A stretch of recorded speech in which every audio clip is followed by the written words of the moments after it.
que todo terminó ahí. A mitad de año te cansaste de enamorarte de mí. O tal vez encontraste a otro y ya no quieres estar aquí. Está bien, te dejaré seguir porque no voy a morir por ti. Según las cosas se acabaron, ya al final siempre vuelve por mí. Ey, no te entiendo, no te comprendo, te gusta verme sufriendo por ti. Pero ya me cansé de insistir.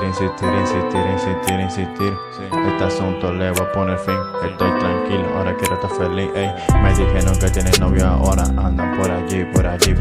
Ey, déjate que todo se marchitara aquí. Ey, por eso no me enoja.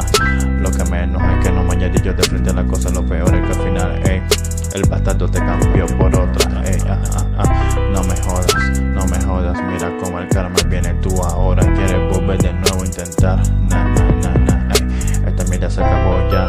Ey, sentimiento por ti caduco. Hace rato que me fui para un mejor lugar. Ahora me dedico al traje. Ey, todo bien, todo sigue igual. Sin rencor alguno, esto lo domino. Con mis amigos siempre yo me ayudo a olvidar las cosas y después